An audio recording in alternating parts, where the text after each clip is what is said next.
여호수아기는 이제 역사인데요. 이스라엘의 역사를 지금 다루고 있는데요. 오늘날 저희들에게 영적 전투를 하는 저희들에게 소중한 지침을 주는 그런 책이라고 생각을 합니다. 먼저 계과를 좀 보시도록 하겠습니다.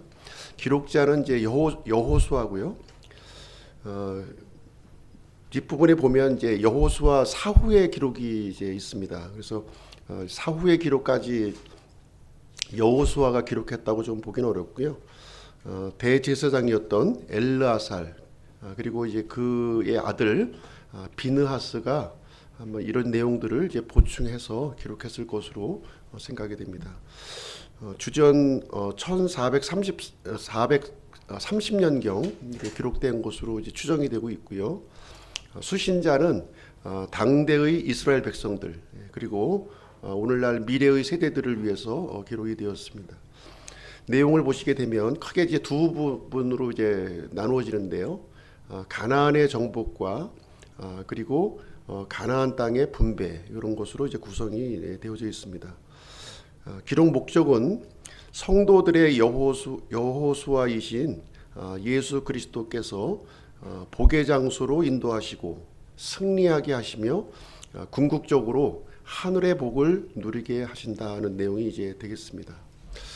성경에서 여호수아의 그 위치를 좀 보시게 되면요, 모세 오경이 있죠. 맨 앞부분에 창세기, 출애굽기, 레위기, 민수기, 신명기 이것을 이제 모세 오경이라고 하거든요.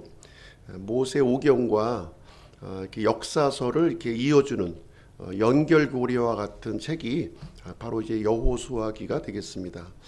모세 오경을 통해서 하나님께서는 약속의 가나안 땅을 약속의 땅으로 이제 약속해 주셨죠. 그래서 그 약속을 여호수아가 이제 성취하는 과정을 여호수아기에 기록이 되어 있고요. 그리고 역사서 이어지는 역사서 사사기부터 쭉 이어지는 역사서는 이제 가나안 땅에 이제 정착해서 살아가는 그런 이야기를 여기서 다루고 있습니다. 여호수아기를 보시게 되면 크게 이제 두 개의 주제로 이제 구성이 되어 있는데요. 첫 번째는 언약을 지키시는 하나님입니다. 하나님은 자신이 하신 이 언약, 약속은 반드시 지키시는 하나님이신 거죠. 그 내용을 우리에게 보여주고 있고요. 두 번째로 이제 알려주고 있는 것은 죄를 심판하시는 하나님이라는 거예요. 죄에 대해서는 반드시 심판하시는 분이시다. 그래서 하나님은 이 가나안 그 땅에 합법적인 주인이시라는 거예요. 합법적인 주인이시고요. 그래서 가나안에 그 만연했던 그 죄를 심판하는 도구로서 이스라엘 백성들을 이제 사용하시게 된 것입니다. 아브라함에게 먼저 이 가나안 그 땅을 이제 약속을 주셨는데요. 보시게 되면 아브라함에게 이제 어떤 약속을 주시게 되었냐면 이렇게 약속을 했습니다. 네 번째 세대의 때에 여기로 다시 오리니 이는 아모리 족속의 불법이 아직 가득 차지 아니하였기 때문이라. 지금 이제 아브라함에게 이제 뭐라고 약속을 하셨냐면 이 가나안 땅에 다시 돌아온다는 거죠. 다시 돌아오는데 네 번째 세대의 때가 이제 지나서 다시 가나안 땅으로 돌아올 것이다. 이런 약속을 주셨습니다. 그 이유를 여기서 설명해주고 있는데요. 가나안 땅에는 이제 누가 살고 있었냐면 지금 이제 그 가나안의 7 족속이라고 하는 아모리 족속이 살았던 거예요. 그래서 아모리 족속의 이 불법이 아직 가득 차지 않았기 때문에 심판의 때를 좀 이제 이렇게 유보하신다는 거죠. 그러면서 또 한편으로는 이 네 세대의 기간 동안에 지금 이제 아브라함에게는 아직 자손도 없었죠. 자손도 없었지만 아브라함을 통해서 큰 민족을 형성하겠다는 겁니다. 그래서 가나안 땅을 그 이후에 이제 주시겠다고 이렇게 약속을 해 주셨습니다.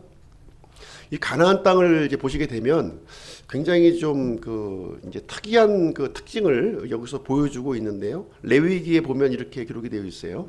그 땅도 더럽게 되었나니 그러므로 내가 그 땅의 불법을 그 땅에 벌하고 그 땅도 스스로 자기 거주민을 토하여 내느니라. 이런 구절이 이제 레위기서에 이제 기록이 되어 있는데요. 그래서 이제 이스라엘 백성들로 하여금 너희 자신을 이제 더럽히지 말라고 이렇게 하나님께서 명령하신 거예요. 왜냐하면 이 가나안 땅, 약속의 땅은 하나님께서 주시려고 하는 약속의 땅은 특별한 땅이라는 거죠. 특별한 땅. 네. 그래서 불법을 용납하지 못한다는 거예요. 구별된 백성들만이 이 가나안 땅에 거주할 수 있음을 여기서 말씀을 해주고 있습니다. 그래서 이스라엘 백성들에게 이제 당부하고 있는 내용이 뭐냐면 이집트 땅의 행위를 하지 말라는 거예요. 그 가나안 땅에 거주할 때 그리고 가나안 땅, 가나안 족속의 그 행위를 하지 말 것을 이렇게 얘기합니다. 그래서 그 가나안에 거주했던 이 족속들이 쫓겨난 이유가 무엇이냐면 하나님 앞에 가증한 이런 행위를 했기 때문에 쫓겨났다는 거예요. 그래서 이스라엘 백성들에게 이 가나안 땅을 허락해 주지만 다시 하나님 앞에서 가증한 행위를 하게 되면 역시 쫓겨나게 된다 하는 것을 여기서 경고의 말씀으로 주시고 있는 것입니다. 여호수아의 이름을 한번 보실게요. 여호수아의 이름은 원래 이름은 호세아였어요. 호세아. 원래 이름 호세아였는데 모세가 이 호세아라고 불리는 이 이름을 여호수아로 바꿔주신 거예요. 여호수아로. 그래서 여호수아는 호세아, 구원이라고 하는 뜻이죠. 그리고 여호와의 합성어입니다. 그래서 호세아는 구원, 명사고요. 여호와는 구원이시다 하는 이런 의미를 이제 가지고 있습니다.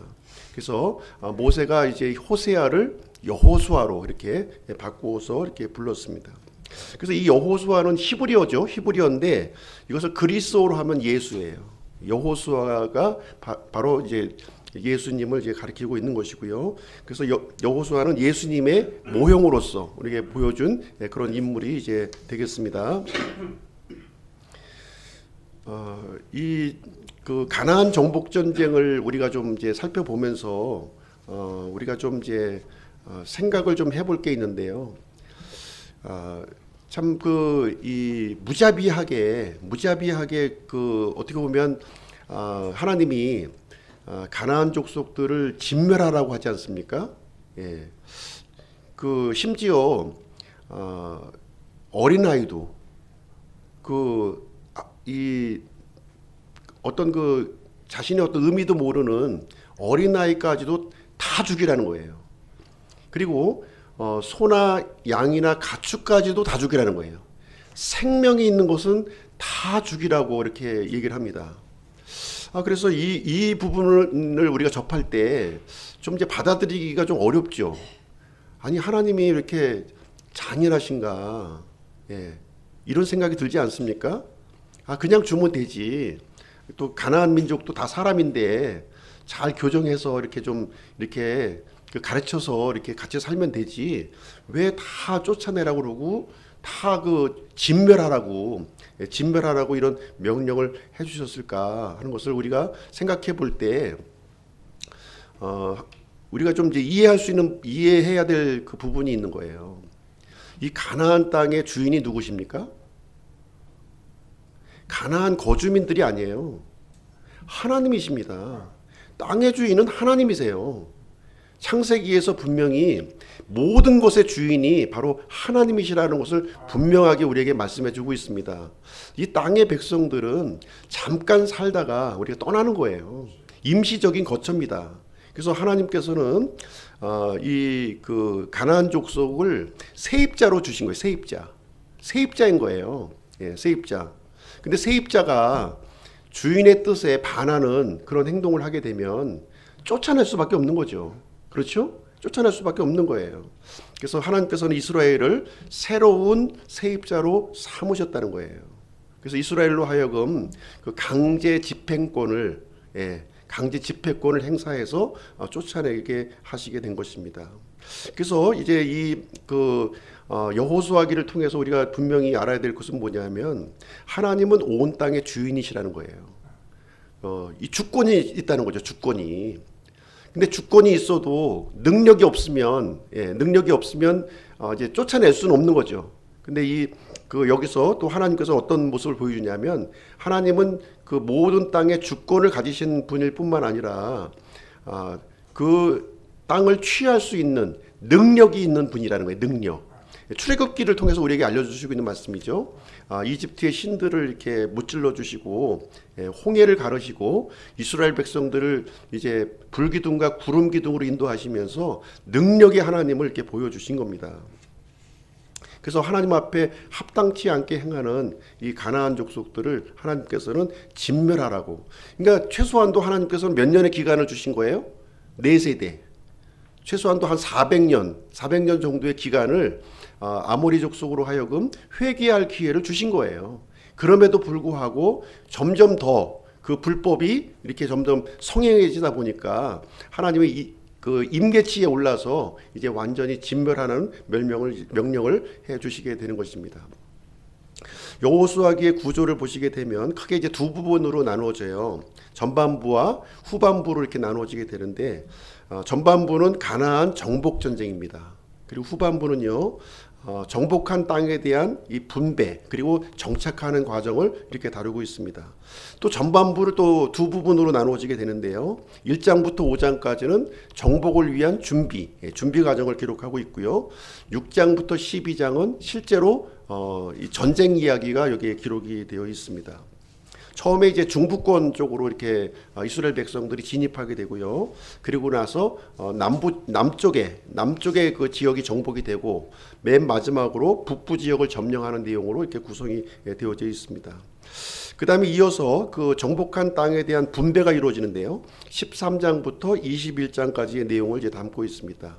이때 땅 분배의 방법을 어떻게 진행하냐면 제비뽑기 방법으로 이렇게 진행을 하게 됩니다. 그리고 맨 마지막 부분 22장부터 24장까지 이제 말씀을 보시게 되면 여호수아가 이제 나이가 차서 이제 죽음이 임박한 상황에서 이스라엘 백성들을 향해서 이제 마지막 유언의 말씀을 이제 전달하는 내용이 되어 있습니다. 자, 여호수아가 이제 이 정복 전쟁 제가 이제 발음이 좀 잘 안 돼가지고 가나안 정복 전쟁을 이제 수행하게 되는데요. 왜 여호수아가 지도자로 이렇게 선발이 되었을까? 왜 하필 여호수아일까 하는 것입니다. 모세를 이어서 이스라엘의 지도자로 이제 그 발탁이 되었는데요. 처음에는 모세의 종이었습니다. 모세의 종이었어요. 근데 이 모세의 종이었던 여호수아가 이제 하나님의 종으로 이렇게 쓰임을 받게 된 것이거든요. 그래서 이 출애굽 2세대를 이끌고 가나안 땅으로 이제 들어가는 그 주역이 되어 있습니다. 그래서 이 여호수아를 이제 예수 그리스도의 모습을 이제 우리에게 이제 보여주고 있는 것인데요. 예수님께서도 우리 믿는 자들을 이끌고 천국으로 인도하시는 분이신 거죠. 그래서 이 여호수아의 그 특징을 한번 보시게 되면요, 섬기는 사람이었다는 거예요. 섬기는 사람.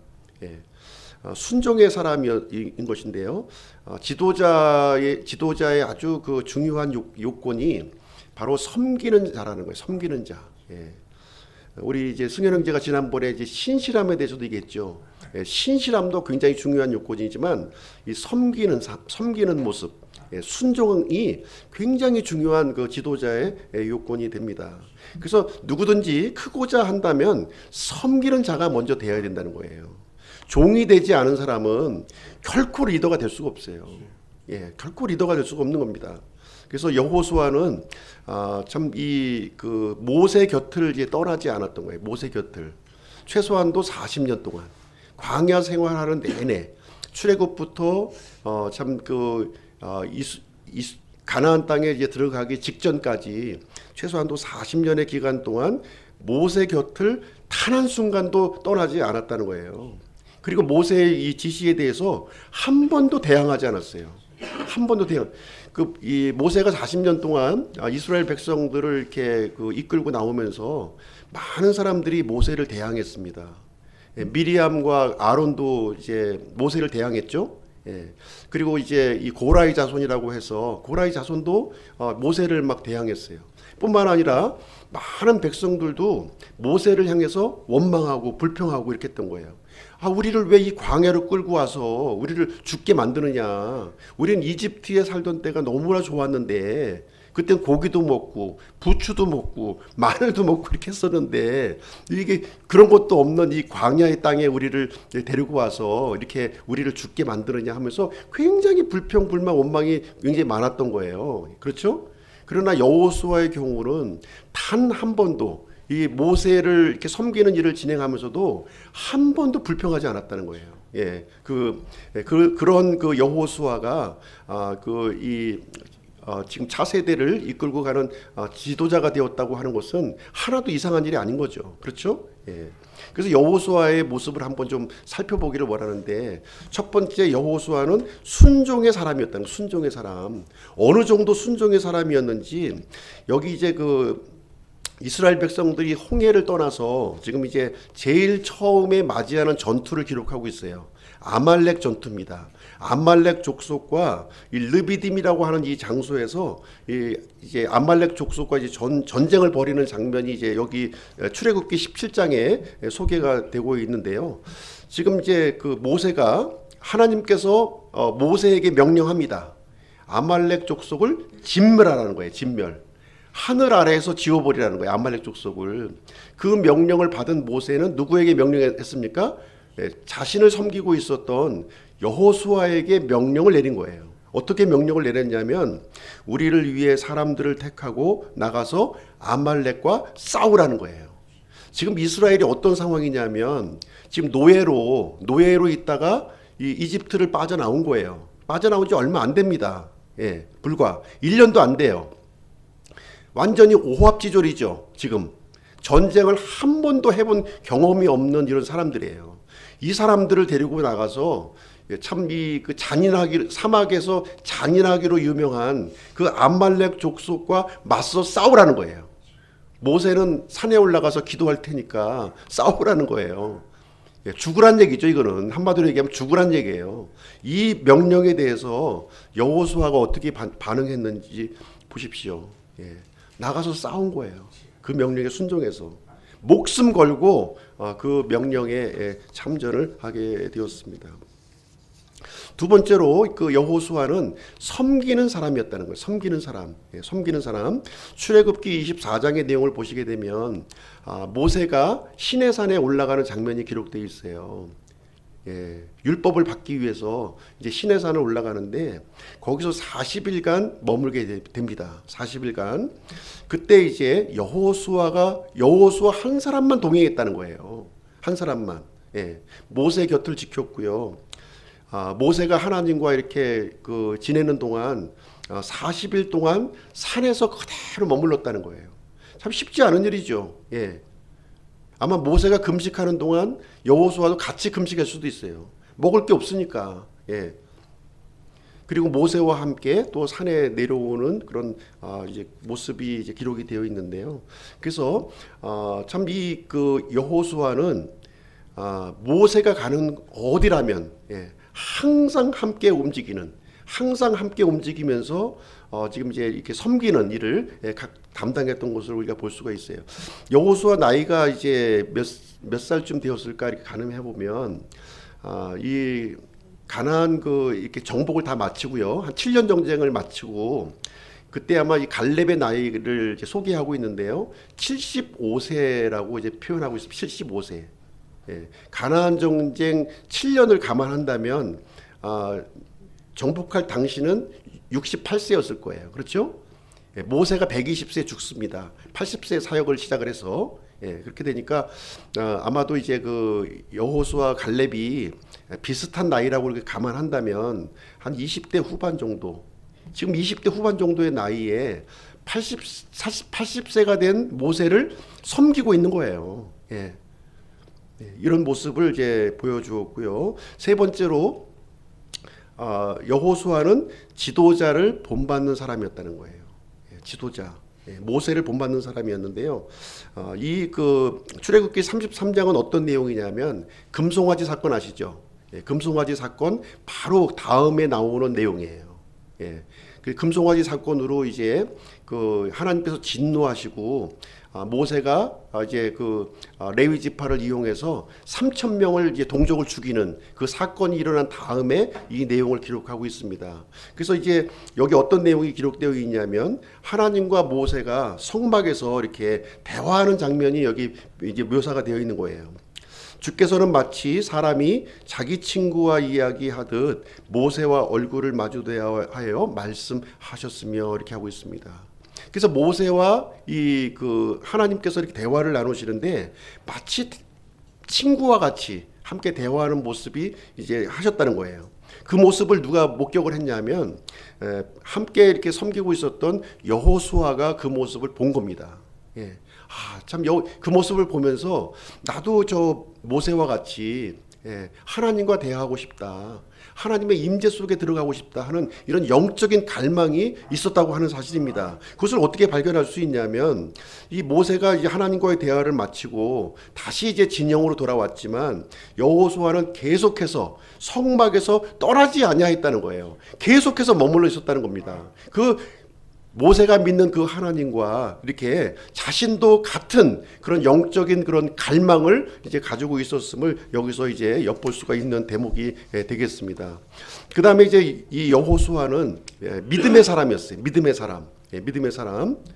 이 내용은 이제 하나님께서 약속의 땅으로 이제 인도하시죠. 가데스 바네아 그쪽 이동하셔서 이제 그 12 정탐꾼을 이제 선발해서 가나안 땅을 이제 정탐하는 그런 내용입니다. 그때 이제 그 이 여호수아 모세의 종이었던 여호수아가 이제 어떤 모습으로 변모하게 되냐면 유다 지파의 리더가 되는 거예요. 이 12 정탐꾼이 단순한 사람들이 아니에요. 각 지파에서 가장 우수한 그 은재로서 바로 여호수아가 뽑힌 거예요. 여호수아가. 12명의 이제 정탐꾼으로 이제 발탁이 되었는데 40일간 그 약속의 땅을 이렇게 둘러봅니다. 탐지를 쭉 해보게 되는데 10명은 악한 보고를 하고 지금 2명은 믿음의 보고를 하게 되죠. 2명이 누굽니까? 여호수아하고 갈렙인 거예요. 10명은 자신을 이제 어떻게 보았냐면 메뚜기로 본 메뚜기. 그 거주민을 보니까 거인들이고 이 장대한 이 성벽에 이렇게 비교해서 볼 때는 우리는 메뚜기에 불과하다. 우리는 저 땅에 들어갈 수가 없어 하는 인간적인 계산과 환경을 보고 이렇게 좌절해 버린 거예요. 그 내용이 이제 그대로 이스라엘 백성들에게 전염이 되었죠. 전염이 된 거예요. 그 악한 보고가.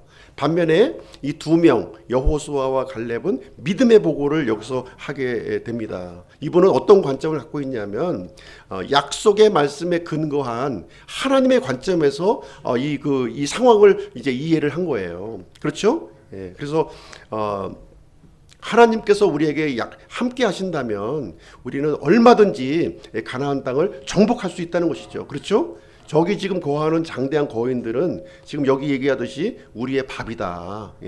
우리의 밥. 하나님이 함께 하신다면 우리의 밥이다 하는 이런 그 믿음의 보고를 여기서 하게 됩니다. 5번째로 여호수아는 성령이 충만한 사람이었다는 거예요. 성령이 충만한 사람이었다. 여기 이제 신명기 34장 9절의 내용은 어떤 내용이냐면 모세가 이제 자신의 그 직무를 여호수아에게 넘겨주는 장면이에요. 넘겨주는 장면. 모세에게는 2 아들이 있었죠. 자신의 사역을 누구에게 물려주고 싶을까요? 아들에게 물려줘야죠. 아들에게. 근데 이 모세는 그 다음 사역자를 선발하는 기준을 어떤 인적인 그런 그 인간적인 마음에서 결정한 것이 아니라 하나님의 눈으로 결정한 거예요. 하나님의 눈으로. 그래서 이제 이 여호수아에게 자신의 사명과 직임을 전달하는 내용이 기록되어 있는데 그 기준이 여기에 있는 기준. 차기 그 지도자의 기준이 바로 성령이 충만한 사람이라는 거예요. 성령이 충만한 사람에게 이제 넘겨주게 된 것입니다. 그래서 여호수아의 경우는 하나님으로부터 인정받았고, 그리고 지도자로부터 인정을 받았고, 백성으로부터 이렇게 그 인정받는 그런 사람이 되었다는 거예요. 지금 충분히 모세의 직임을 감당할 수 있는 그런 상황에 지금 놓여 있음을 보여주고 있습니다. 그래서 이 목회자도 마찬가지예요. 목회자도 내가 하고 싶다고 해서 되는 게 아닙니다. 목회자도. 목회자가 되는 요건이 여호수아가 이렇게 임명되는 상황하고 똑같아요. 하나님의 인정이 있어야 되고요. 지도자의 인정이 있어야 되고, 또 회중이 따르는 그런 사람이 목회자가 되었을 때 그 맡겨진 이 소중한 무거운 직임을 감당할 수 있는 거예요. 그렇지 않으면 중간에 포기해버리는 거죠. 가나안 전쟁 그냥 뭐 한 1년 하다가 힘들면 나 그만둘래요. 이제 어떻게 하겠습니까 이거를. 이런 분한테 맡길 수가 없잖아요. 그래서 그 하나님의 지도자로 발탁되는 데는 굉장히 엄격한 거예요. 이게 냉정하게 이것을 봐야 되는 겁니다. 그래서 모세는 이러한 부분에 가장 적합한 인물로 바로 이제 여호수아를 이렇게 선정하게 되었고요. 또 하나님의 뜻에 따라 자신의 뜻이 아니라 하나님의 뜻에 따라서 사명과 능력을 전수하게 되었습니다. 그래서 여호수아기를 우리가 읽어보시면 이제 승리의 비결을 우리에게 주고 있는 거예요. 사실 우리도 지금 믿는 사람들이 영적 전투를 하고 있는 거 아닙니까? 영적 전투를 하고 있는 거예요. 사실 보이지 않는 전쟁을 우리가 이제 감당하고 있는 것입니다. 그래서 승리의 비결을 이 여호수아기를 통해서 우리에게 알려주고 있는 겁니다. 어떻게 하면 영적 전쟁에서 우리가 승리할 수 있는가? 여호수아에게는 장점이 있었어요. 장점. 어떤 장점이 있었냐면 하나님의 말씀이라면 아주 100% 순종한 거예요. 100% 순종했습니다. 뿐만 아니라 지도자에게도 순종한 거예요. 지도자에게도. 이 순종하는 사람이었다는 거죠. 순종하는 사람. 그래서 그 하나님의 사람들의 공통점을 보시게 되면 이 순종의 특징이 있는 거예요. 순종. 이 순종의 특징이 있습니다. 요셉도요. 요셉 아시죠? 야곱의 그 아들. 11번째 아들도 아버지의 그 심부름을 이렇게 부모를 공경하고 또 부모의 뜻에 이렇게 따라서 움직이는 모습을 우리가 볼 수가 있고요. 그 다음에 이 사무엘도 마찬가지죠. 악한 그 제사장 엘리 밑에서 거기서 이렇게 순종하면서 이렇게 성장하지 않았습니까? 그리고 사울 같은 경우에도 왕이 되기 전에는 아버지가 잃어버리는 나귀를 찾기 위해서 이스라엘 전역을 돌아다녔다는 거예요. 이런 모습이 있었다는 거죠. 다윗도 마찬가지죠. 다윗도 순종의 사람이었습니다. 뿐만 아니라 여호수아는 주어진 상황과 여건에서도 순종하는 사람이었다는 거예요. 그래서 그 여호수아의 같은 경우는 모세의 종이었잖아요. 얼마나 힘들고 80대 이 노인, 거의 100세가 다 된 노인을 이렇게 섬기는 일이 얼마나 힘들었겠습니까? 광야의 생활도 힘들었는데 거기다 또 그 모세의 성품이 또 이렇게 그 성경에는 온유하다고 기록되어 있지만 또 만만한 성격이 아니거든요. 또 가만히 보면은 그런 분들을 이렇게 곁에서 이렇게 또 수발 들고 이렇게 한다고 하는 것은 쉬운 일이 아니었어요. 그렇지만 모든 것을 하나님께서 허락하신 것으로 이해하고 감사하면서 인내하는 그런 사람이었다는 것입니다. 그래서 승리의 비결은 다른 거 없어요. 순종입니다. 순종을 통해서 하나님이 승리를 이렇게 우리에게 주시는 겁니다. 순종하는 자에게 이렇게 낮은 자리에 하나님의 은혜가 부어지는 거예요. 감당할 힘을 우리에게 제공해 주시는 것입니다. 순종이 제사보다 낫다는 것입니다. 그래서 순종이 곧 형통과 성공의 길임을 여호수아에서는 분명히 우리에게 알려주고 있습니다. 여호수아서 1장 8절 같이 한번 읽어보실게요. 1장 8절 시작. 너는 이 율법책을 내 입에서 떠나지 말게 하고 밤낮으로 그것을 묵상하여 그 안에 기록된 모든 것에 따라 지켜 행하라. 그러면 내가 내 길을 순탄하게 할 것이며 그러면 내가 크게 성공하리라. 그렇죠? 여기 형통과 성공의 비결을 우리에게 알려주고 있습니다. 하나님의 말씀에 대한 세 가지 태도를 가지라는 거예요. 세 가지 태도. 이 말씀을 내 입에서 떠나지 말게 하라는 겁니다. 이 말씀을 밤낮으로 묵상하라는 거예요. 그리고 이 말씀을 모든 것에 따라 지켜 행하라는 겁니다. 순종해요, 순종해. 순종에 그 동력이 있는 거예요. 형통과 성공의 동력이 바로 이 순종에 있다. 그래서 여호수아에게 이것이 장점이었고요. 이것을 통해서 이제 가나안을 정복하는 그 주역으로 이렇게 삼았다고 하는 사실이 여기 여호수아기를 통해서 우리에게 보여주고 있는 내용이 되겠습니다. 여호수아에게 주신 이 사명이 뭐냐면 여호수아 1장 2절에 이제 모세가 죽었어요. 모세가 이제 죽었고, 그 다음에 이제 여호수아에게 주어진 그 이제 사명이 뭐냐면 이 가나안 땅, 이 약속의 땅을 이렇게 정복하는 일이 이제 여호수아에게 주어진 내용이 이제 되겠습니다. 모세는 이집트부터 가나안 입구까지예요. 그 사명이. 그리고 여호수아는 그 모세의 사명을 이어받아서 가나안을 정복하고 땅을 분배하는 것이 바로 그 사명이 이제 됩니다. 그래서 여호수아기 내용을 보시게 되면 하나님께서 분부해 주신 이 사명을 중간에 이렇게 좌절하지 않고 끝까지 이것을 완수했다고 지금 얘기해 주고 있습니다. 그래서 이 여호수아기 11장 23절 그 내용에 보시게 되면 하나님의 명령으로 이제 모세에게 준 이 말씀을 여호수아가 그대로 이어받아서 이 가나안을 정복하고 지파별로 아무런 분쟁 없이 땅을 분배해 주는 것까지 마쳤다고 지금 여기에 기록해 주고 있는 것이죠. 정복하는 게 쉽습니까? 분배해 주는 게 쉽습니까? 어느 게 쉬울 것 같아요? 정복이 쉽습니까? 분배가 쉽습니까? 분배가 어려워요. 정복은 그냥 막 가서 싸우기만 하면 되는, 순종해서 싸우면 되는데 이 분배하는 것은 순종 가지고 안 돼요. 이거는 분배는. 예. 그래서 이 여호수아는 이제 성령 충만한 사람이라고 했잖아요. 지혜의 영이 이렇게 함께했기 때문에 아무런 잡음 없이 이 그 가나안 땅을 이제 분배를 한 겁니다. 어떻게 분배했냐면 바로 이렇게 제비뽑기 방식으로 분배한 거예요. 제비뽑기. 그래서 각 지파별로 이렇게 이 그림을 그려오라고 그랬어요. 예, 그림을 자기가 갖고 싶은 땅을 다 그려오라고 그랬어요. 다 가져왔죠. 다 가져와 가지고 내가 가질 땅이니까 다 좋은 것을 다 그려오지 않았겠습니까? 그걸 놓고서 제비를 뽑은 거예요. 예, 다 섞어놓고 제비를 뽑은. 그러니까 군말이 없는 거죠. 그렇죠? 예.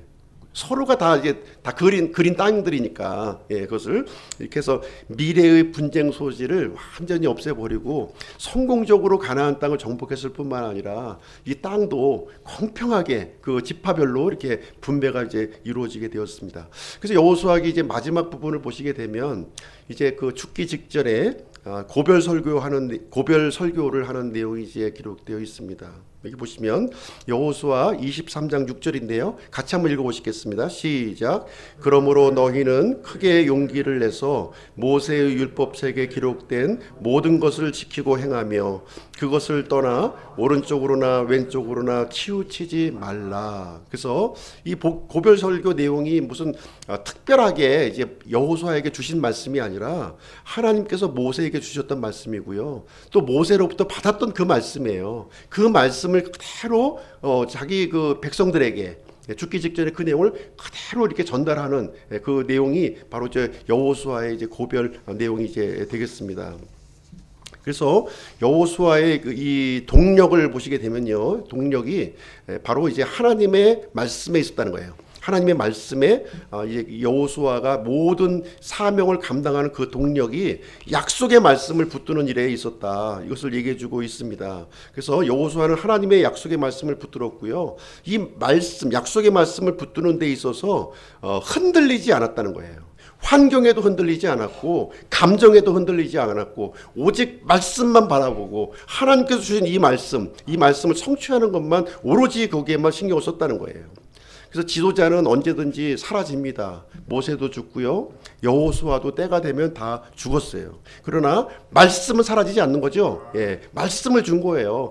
이스라엘 백성들로 하여금 사람을 따르는 것이 아니라 말씀을 따르도록 하나님의 말씀이 기준이 되도록 했다는 것입니다.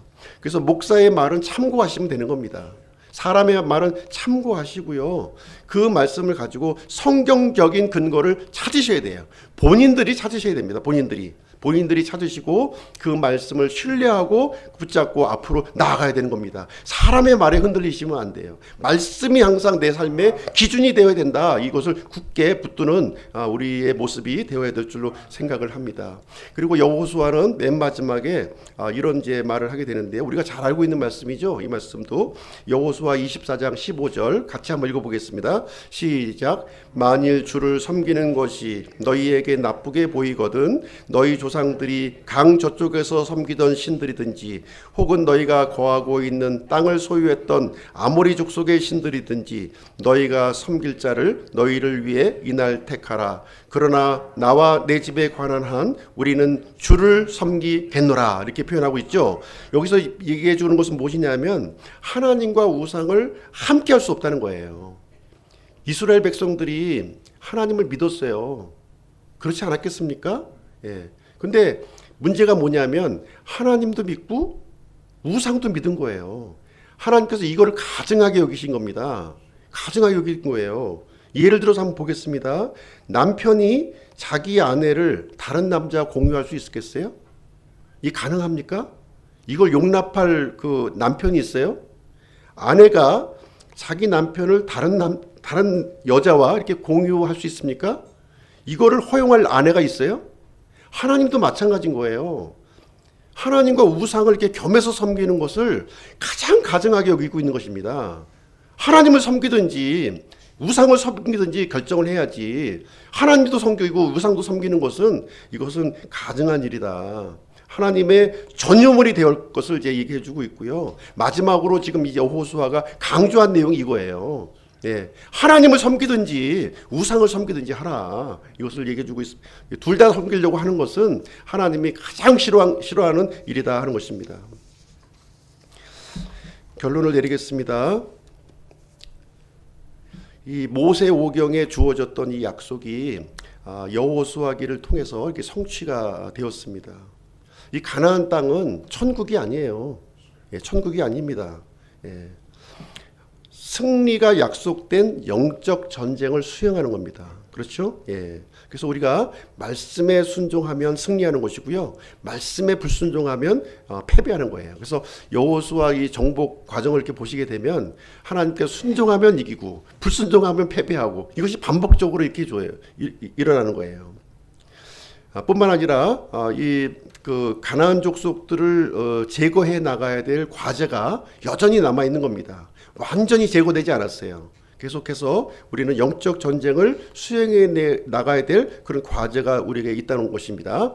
그리고 여호수아기의 이제 문제점을 하나 좀 지적을 할 수가 있는데요. 그것은 무엇이냐면 모세의 경우는 후계자를 이렇게 세우고 물려줬죠. 근데 여호수아의 경우는 후계자를 세우지 않았어요. 후계자를 세우지 않다 보니까 여호수아가 살아있는 동안에는 하나님을 섬겼는데 여호수아가 죽은 다음에는 이스라엘 백성들이 신속하게 하나님을 떠나서 우상을 숭배하게 되었다 이렇게 얘기를 해주고 있는 거예요. 예. 나 있을 때만 잘하면 되지 이런 마음 가지시면 안 됩니다. 이 믿음이 이 소중한 믿음이 나에서 머물지 않고 이것이 후대로 흘러가도록 해야 되는 거예요. 여호수아가 이 부분에 문제가 있었던 겁니다. 그리고 또 한 가지 문제점을 지적한다고 하면은 쫓아내지 않았던 가나안 족속들이 있었다는 거예요. 예. 곳곳에 남아 있었어요. 그 당시에는 문제가 안 되는 것처럼 보였습니다. 그러나 시간이 흘러가면서 이 쫓아내지 않은 가나안 족속들이 올무가 되고 가시가 되어서 나중에 큰 위협으로 지금 작동된 사실 아십니까? 초장이 없애버려야 되는 거예요. 초장에. 가나안 족속은 초장이 없어버려야 되죠. 위험이 되지 않는다고 지금 필요하다고 해서 남겨두게 되면 나중에는 큰 고생과 올무가 된다고 하는 사실을 우리에게 교훈으로 알려주고 있는 내용을 보여주고 있습니다. 그래서 앞으로 이제 여호수아기 이제 24장인데요. 우리가 24주 동안 한 주에 한 장씩 한번 달려가 보겠습니다. 예. 그래서 하나님께서 맡겨주신 이 소중한 사명 끝까지 이어나가시는 우리 기쁨 침례교회 성도님들이 되시기를 주님의 이름으로 축복드립니다. 잠시 기도하는 시간 갖도록 하겠습니다.